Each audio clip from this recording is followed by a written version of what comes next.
وہ اب بھی اسی طرح ہنستی، رقص کے انداز میں بازو پھیلائے گھوم رہی تھی۔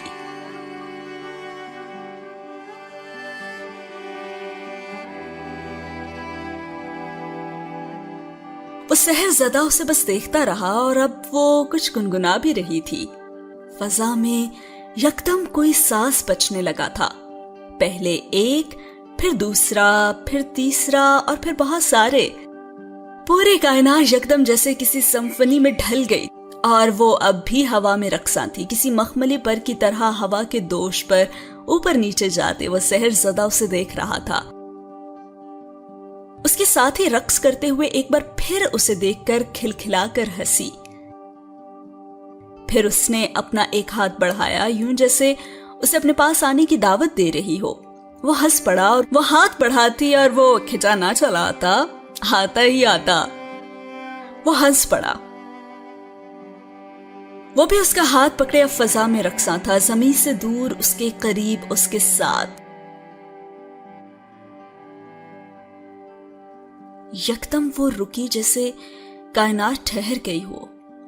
اب وہ آسمان کو دیکھ رہی تھی، پھر یکدم آسمان تاریک ہو گیا، دن رات میں بدل گیا اور رات دن سے بڑھ کر خوبصورت تھی۔ سیاہ آسمان خوبصورت تھا، چمکتے ہوئے ستاروں سے سجا تھا، ہر رنگ کے ستاروں سے، اور ان سب کے درمیان میں چاند تھا، کسی بھی داغ کے بغیر، روشنی کا منبع۔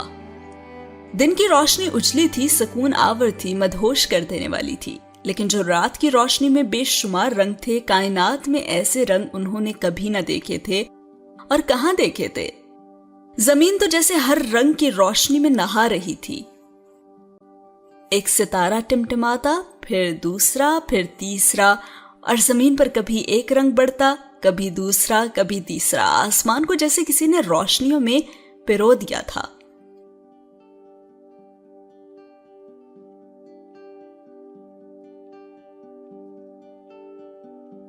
اس کا ہاتھ پکڑے جیسے سرشاری کی انتہا پر پہنچی ہوئی تھی، اس کی حیرت، اس کی سرشاری جیسے اسے محفوظ کر رہی تھی، گدگدا رہی تھی۔ وہ اب پھر زمین پر آ گئے تھے۔ رات ایک بار پھر دن میں بدل گئی تھی۔ سبزہ، پھول، پتے، مہکتی معطر ہوا، سبھی وہاں پہ تھے۔ اس کے ساتھ چلتے چلتے اس نے اپنے پیروں کے نیچے آتی مخملی سبزے پر سجے پھولوں کو دیکھا، پھر ہاتھ بڑھایا، اس کے ہاتھ میں وہ پھول آ گیا، پھر دوسرا، پھر تیسرا، اور پھر دور دور تک پھیلے سبزے کے سارے پھول جیسے کسی مقناطیس کی طرح اس کی طرف آ رہے تھے۔ سینکڑوں، ہزاروں، لاکھوں، لاتعداد، بے شمار، اتنے کہ اس کے ہاتھ سنبھال نہیں پائے تھے۔ اب اس کے ہاتھوں پر، اب اس کے بالوں پر، اب اس کے لباس پر، اب اس کے جسم پر وہ خوشی سے بے خود ہو رہی تھی اور سرشار ہو رہی تھی۔ پھر اس نے ہاتھ کے اشارے سے انہیں ہوا میں اچھالا، وہ پلک جھپکتے میں آسمان کی طرف گئے، پورا آسمان پھولوں سے بھر گیا۔ چند ہی لمحوں کے بعد پھر پھولوں کی بارش ہونے لگی، وہ دونوں ہنس رہے تھے۔ پھولوں کو بارش کے قطروں کی طرح مٹھیوں میں بھرتے اور چھوڑتے، بھاگتے، کھلکھلاتے وہ سب پھول زمین پر گر کر ایک بار پھر سبزے میں اپنی اپنی جگہ سج گئے تھے۔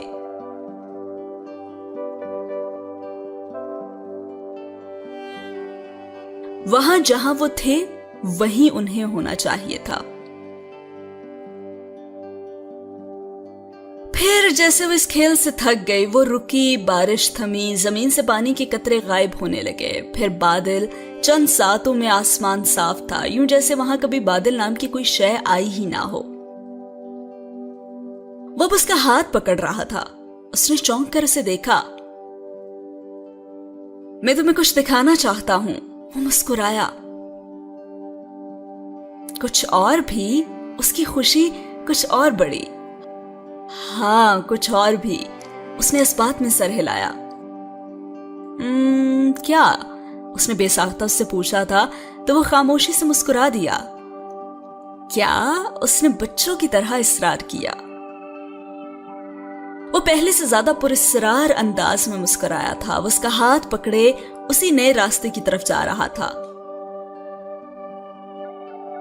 اور پھر ان دونوں کو دور سے کچھ نظر آنے لگا تھا۔ اور یہاں یہ سین ہوا ختم۔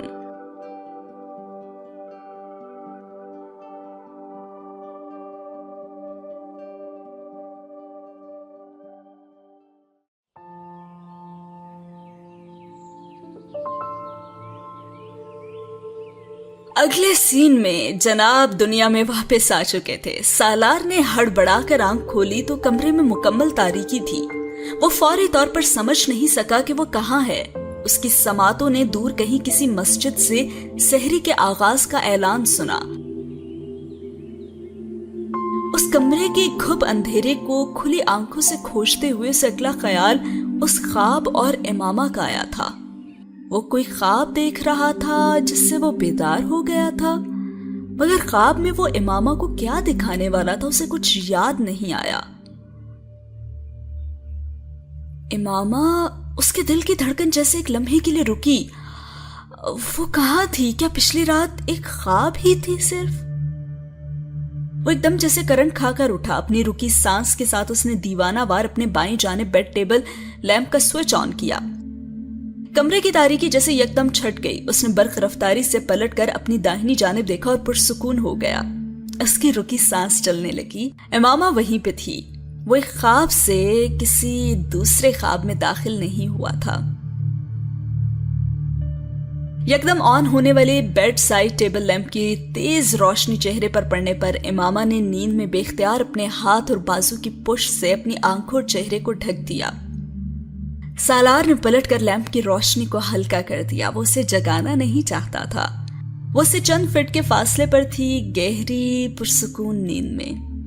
اس کا ایک ہاتھ تکیے پر اس کے چہرے کے نیچے دبا ہوا تھا اور دوسرا اس وقت اس کی آنکھوں کو ڈھانپے ہوا تھا۔ اس کی ادھ کھلی ہتھیلی اور کلائی پر مہندی کے خوبصورت نقش و نگار تھے۔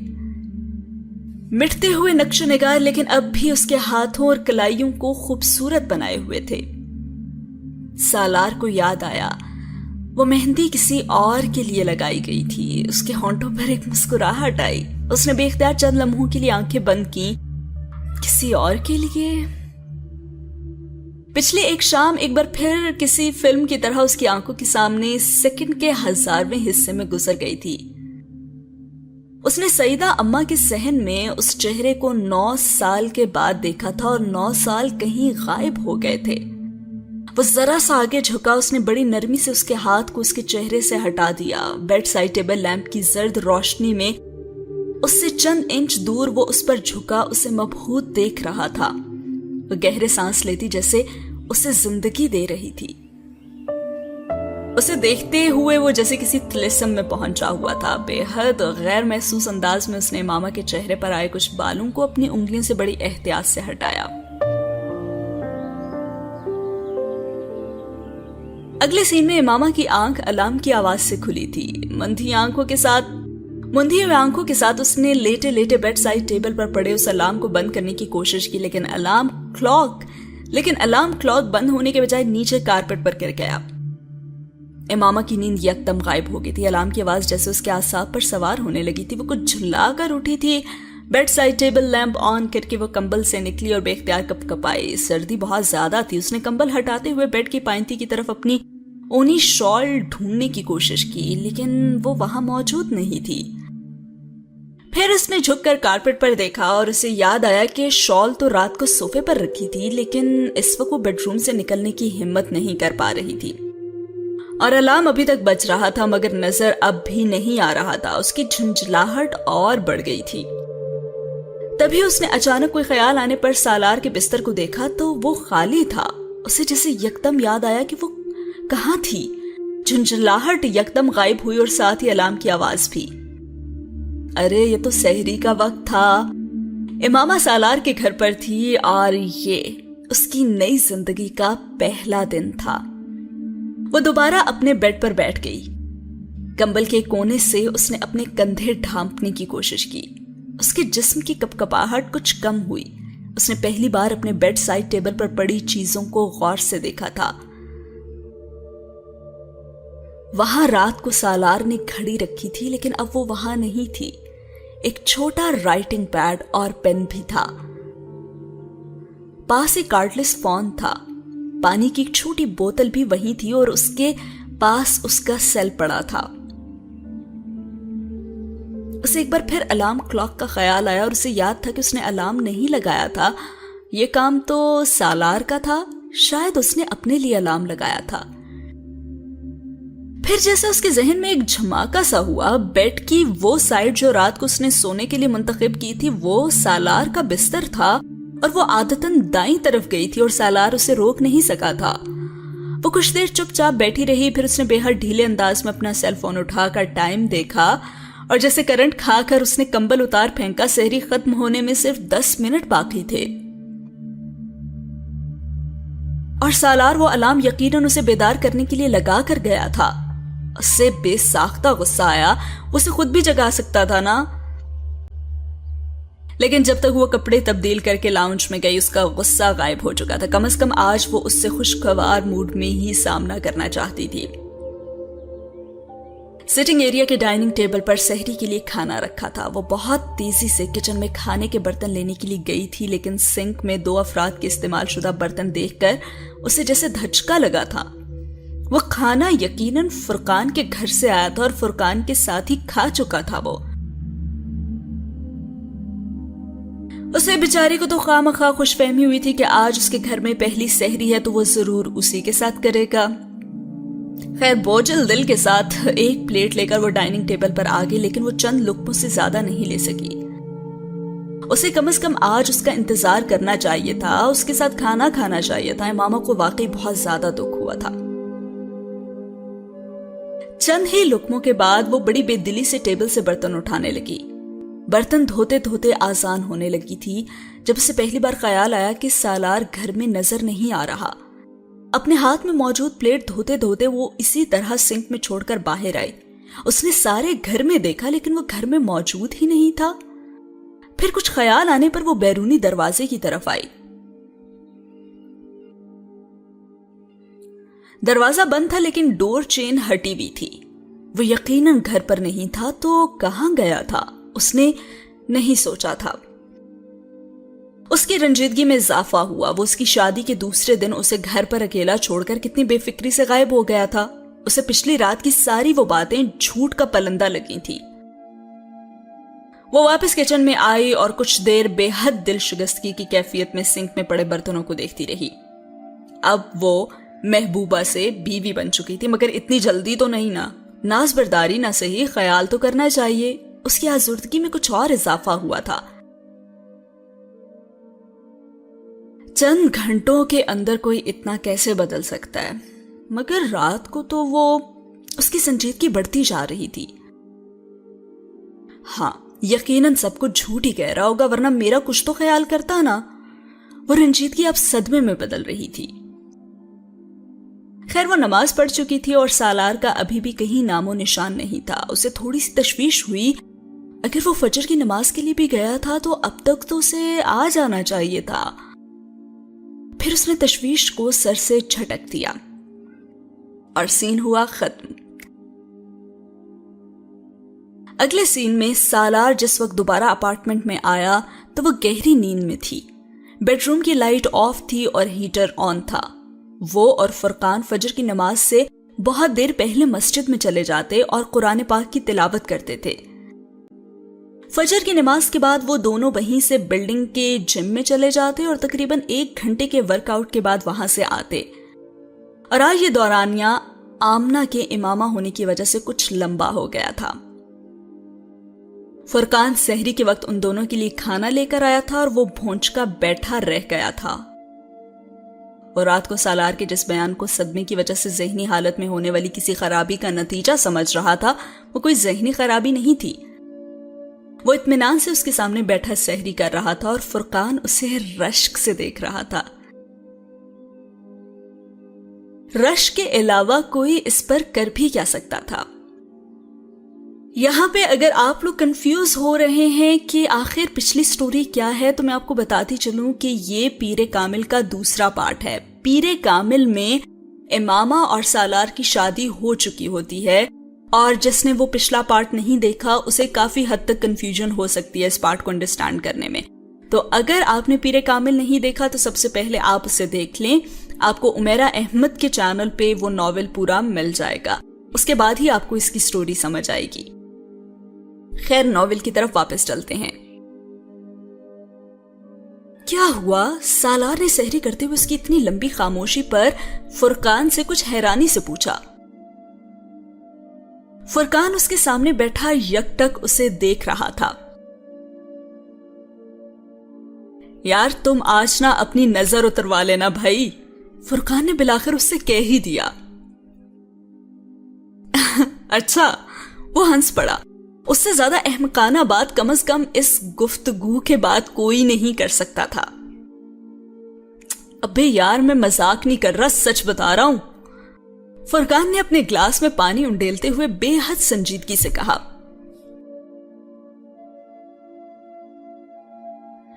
جو کچھ ہوا تھا اسے سمجھنے سے زیادہ اسے ہضم کرنے میں اسے دقت ہو رہی تھی۔ کسی کو بھی ہو سکتی تھی سوائے سامنے بیٹھے ہوئے اس شخص کے جس وقت کانٹے کے ساتھ آملیٹ کا آخری ٹکڑا اپنے منہ میں رکھ رہا تھا۔ ہاں جی، کیونکہ پیر کامل میں تو سالار صاحب کافی بگڑے ہوئے انسان تھے جن کو اللہ تعالیٰ راہ راست پر لے آئے تھے، اور سبھی کے لیے شاکنگ تھا اس کا اتنا چینجڈ بیہیویئر۔ اور فرقان اس کا جو دوست تھا وہ تو اسے چھیڑنے سے بالکل بھی باز نہیں آ رہا تھا۔ ہاں بھئی، اور اگر کوئی صدقہ وغیرہ دے سکو نا تو وہ بھی زیادہ بہتر ہے، بتائے دے رہا ہوں۔ فرقان نے اس کے رد عمل کو مکمل طور پر نظر انداز کرتے ہوئے کہا۔ سالار اب بھی خاموش رہا۔ آمنہ سحری نہیں کرے گی؟ فرقان کو یکدم خیال آیا۔ یار سو رہی ہے وہ بھی، میں الارم لگا آیا ہوں، ابھی کافی وقت ہے سحری کا ٹائم ہونے میں، سالار نے کچھ لاپرواہی سے اس سے کہا۔ اور فرقان تم یار اب بس بھی کر دو، اس سے بات کرتے ہوئے ایک بار پھر فرقان کی نظروں سے جھنجھلایا اور وہ پھر اسے ویسے ہی دیکھ رہا تھا۔ یار مجھے اس طرح آنکھیں پھاڑ پھاڑ کے دیکھنا بند کر دو، اس نے اس پر خفگی سے فرقان سے کہا۔ تم بہت نیک آدمی ہو یار سالار، اللہ تم سے بڑا خوش ہے۔ وہ آملیٹ کا ایک اور ٹکڑا لیتے لیتے فرقان کی بات پر ٹھٹک گیا۔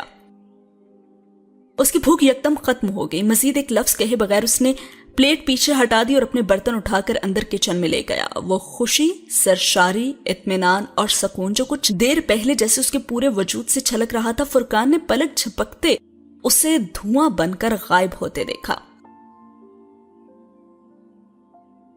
مسجد کی طرف جاتے ہوئے فرقان نے بلاخر اس سے پوچھا تھا، یار اتنے چپ کیوں بیٹھے ہو؟ یار اتنے چپ کیوں ہو گئے ہو؟ ہاں کیا ہوا؟ وہ اسی طرح خاموشی سے چلتا رہا۔ ابے میری کوئی بات بری لگی ہے تجھے؟ لیکن وہ اب بھی خاموش رہا۔ مسجد کے دروازے پر اپنے جاگرز اتار کر اندر جانے سے پہلے اس نے فرقان سے کہا، یہ دیکھو مجھے تم سب کچھ کہہ لینا فرقان، لیکن کبھی نیک آدمی مت کہنا۔ اور فرقان کچھ بول نہیں سکا۔ سالار مسجد میں داخل ہو گیا تھا اور سین بھی ہو گیا یہاں پہ ختم۔ آخر کیوں سالار نہیں چاہتا تھا کہ اسے نیک آدمی نہ کہا جائے؟ کامنٹ باکس میں ہمیں ضرور بتائیے گا۔ اگلے سین میں امامہ کی آنکھ 11 بجے سیل فون پر آنے والی ایک کال سے کھلی تھی۔ وہ ڈاکٹر سبتے علی تھے۔ ان کی آواز سنتے اس کا دل بھر آیا۔ میں نے آپ کو نیند سے تو نہیں جگا دیا مس امامہ؟ وہ معذرت خواہانہ انداز میں بولے۔ انہوں نے اس کی رندھی آواز پر غور نہیں کیا تھا۔ ارے نہیں، میں تو اٹھ گئی تھی، اس نے بستر سے اٹھتے ہوئے جھوٹ بولا۔ وہ اس کا حال احوال پوچھتے رہے اور وہ بڑے بوجھل دل کے ساتھ تقریباً خالی الذہنی کے عالم میں ہوں ہاں میں جواب دیتی رہی، اور چند منٹ اور بات کرنے کے بعد انہوں نے فون بند کر دیا۔ کال ختم ہوتے اس کی نظر اپنے سیل فون میں چمکتے اس کے نام پر پڑ رہی تھی۔ وہ چونک اٹھی۔ اسے فوری طور پر یاد نہیں آیا کہ اس نے سالار کا نام اور فون نمبر کب محفوظ کیا تھا۔ یقیناً یہ بھی اسی کا کارنامہ ہوگا۔ اس نے اس کا SMS پڑھنا شروع کیا جس میں لکھا ہوا تھا، پلیز جاگنے کے بعد مجھے میسج کرنا، مجھے ضروری بات کرنا ہے۔ اسے نہ جانے کیوں اس کا میسج پڑھ کر غصہ آیا۔ بڑی جلدی یاد آ گئی ایسے مجھ سے بات کرنے کی. صبح تو اٹھا کے نہیں گیا مجھے. وہ میسج کا ٹائم چیک کرتے ہوئے بڑبڑائی. وہ شاید 10:50 پر آیا تھا. ہاں اگر آفس جاتے ہوئے اسے میں یاد نہیں آئی تو آفس میں بیٹھ کر کیسے آ سکتی ہوں بھلا. وہ اس وقت اس سے جیب بھر کر بدگمان ہو رہی تھی اور شاید ٹھیک ہی ہو رہی تھی. وہ پچھلی رات اس کے لیے چیف گیسٹ تھی اور اگلی صبح وہ اس کے ساتھ بن بلائے مہمان جیسا سلوک کر رہا تھا. کم از کم امامہ اس وقت یہی محسوس کر رہی تھی. وہ اس وقت وہ باتیں سوچ رہی تھی جو سالار کے وہم و گمان میں بھی نہیں تھیں. وہ کچھ عجیب انداز میں خود ترسی کا شکار ہو رہی تھی. اس نے کمبل تہہ کرتے ہوئے بستر ٹھیک کیا اور بیڈ روم سے باہر نکل آئی. اپارٹمنٹ کی خاموشی نے اس کی اداسی میں اضافہ کیا تھا. کھڑکیوں سے سورج کی روشنی اندر آ رہی تھی اور کچن کے سنک میں وہ برتن ویسے ہی موجود تھے جس طرح وہ چھوڑ کر گئی تھی. وہ بے حد بے دلی سے اپنے کپڑے نکال کر نہانے کے لیے چلی گئی. واش روم سے باہر نکلتے ہی اس نے سب سے پہلے سیل فون چیک کیا. وہاں کوئی میسج تھا اور نہ ہی کوئی مسڈ کال. چند لمحے سیل فون پکڑے بیٹھی رہی. پھر اس نے اپنی ساری انا اور سارے غصے کو بالائے طاق رکھ کر اسے میسج کر دیا. اس کا خیال تھا وہ اسے فوراً کال کرے گا لیکن اس کا یہ خیال بھی غلط ثابت ہوا. 5 منٹ 10 منٹ 15 منٹ اس نے اپنی انا کو کچھ اور مٹی کرتے ہوئے اسے میسج کر دیا. اور بعض دفعہ میسج پہنچتے بھی تو نہیں ہیں. اس نے اپنی عزت نفس کی ملامت سے بچنے کے لیے بے حد کمزور تعویل تلاش کی. اور آج کل ویسے بھی نیٹ ورک اور سگنلز کا اتنا زیادہ مسئلہ ہے. عزت نفس نے اسے جواباً ڈوب مرنے کے لیے کہا تھا. ارے بیٹا میں تو کب سے تمہارے فون کے انتظار میں بیٹھی ہوئی تھی. تمہیں اب یاد آئی سعیدہ اماں کی؟ سعیدہ اماں نے اس کی آواز سنتے ہی گلا کیا. اس نے جواباً بے حد کمزور بہانے پیش کیے. سعیدہ اماں نے اس کی وضاحتوں پر غور نہیں کیا. ارے بیٹا سالار ٹھیک تو ہے نا تمہارے ساتھ؟ انہوں نے اس سوال کے مسمرات کا اس صورتحال میں سوچے بغیر پوچھا اور امامہ کے صبر کا جیسے پیمانہ لبریز ہو گیا تھا. وہ یکدم پھوٹ پھوٹ کر رونے لگی تھی. سعیدہ اماں بری طرح سے گھبرا گئی تھی. ارے کیا ہوا بیٹا؟ ارے اس طرح کیوں رو رہی ہو؟ میرا تو دل گھبرانے لگا ہے. کیا ہو گیا آمنہ بیٹا؟ سعیدہ اماں کو جیسے ٹھنڈے پسینے آنے لگے تھے. ارے بیٹا سالار نے کچھ کہہ دیا کیا؟ مجھے بتاؤ تو صحیح، ایسے رو کیوں رہی ہو تم؟ سعیدہ اماں کو سب سے پہلے خیال یہی آیا تھا. نہیں سعیدہ اماں مجھے اس سے شادی ہی نہیں کرنی چاہیے تھی. امامہ نے ان کے سوال کا جواب دیے بغیر کہا. سعیدہ اماں کی حواس باختگی میں اضافہ ہو گیا. میں نے کہا بھی تھا آپ سے. وہ روتی جا رہی تھی. تو کیا وہ اپنی پہلی بیوی کی باتیں کرتا رہا تم سے؟ سعیدہ اماں نے سالار کے حوالے سے لاحق واحد خدشے کا بے اختیار ذکر کیا. پہلی بیوی؟ پہلی بیوی؟ امامہ نے روتے روتے کچھ حیرانی سے پوچھا. لیکن سالار کے لیے اس وقت اس کے دل میں اتنا غصہ بھرا ہوا تھا کہ اس نے بلا سوچے سمجھے سعیدہ اماں کے خدشے کی تصدیق کر دی. جی اس نے روتے ہوئے جواب دیا. سعیدہ اماں کے سینے پر جیسے گھونسا لگا. یہ خدشہ تو انہیں تھا لیکن ان کا خیال تھا کہ اپنے گھر لے جاتے ہی پہلے دن تو وہ کم از کم اپنی اس کئی سالہ پرانی منکوہا کا ذکر نہیں کرے گا. امامہ کو سالار پر کیا غصہ آنا تھا جو سعیدہ اماں کو آیا تھا. انہیں یکدم پچھتاوا ہوا تھا. واقعی کیا ضرورت تھی یوں راہ چلتے کسی بھی 2 ٹکے کے آدمی کو پکڑ کر یوں اس کی شادی کر دینے کی؟ انہوں نے پچھتاتے ہوئے سوچا. ارے میرا بچہ تم فکر نہ کرو، میں خود سبتے علی بھائی سے بات کروں گی اس بارے میں، سعیدہ اماں نے بے حد غصے میں کہا. سعیدہ اماں سے بات کرتے ہوئے اتنی دیر میں پہلی بار بہت اچھا محسوس کر رہی تھی. یوں جیسے کسی نے اس کے دل کا بوجھ ہلکا کر دیا ہو. اسے اس وقت جس متعصب جانبداری کی ضرورت تھی انہوں نے اسے وہی دی تھی. اس سے بات کرتے ہوئے روانی اور فراوانی سے بہنے والے آنسو اب یکدم خشک ہو گئے تھے. وہاں سے 10 میل کے فاصلے پر اپنے بینک کے بورڈ روم میں بیٹھی ایویلیویشن ٹیم کو دی جانے والی پریزنٹیشن کے اختتامیہ سوال و جواب کے سیشن میں کریڈیبلٹی اینڈ ٹرسٹ فیکٹر سے متعلقہ کسی سوال کے جواب میں بولتے ہوئے سالار کو اندازہ بھی نہیں تھا کہ اس کے گھر پر موجود اس کی 1 دن کی بیوی اور 9 سالہ محبوبہ گھر پر بیٹھی اس کی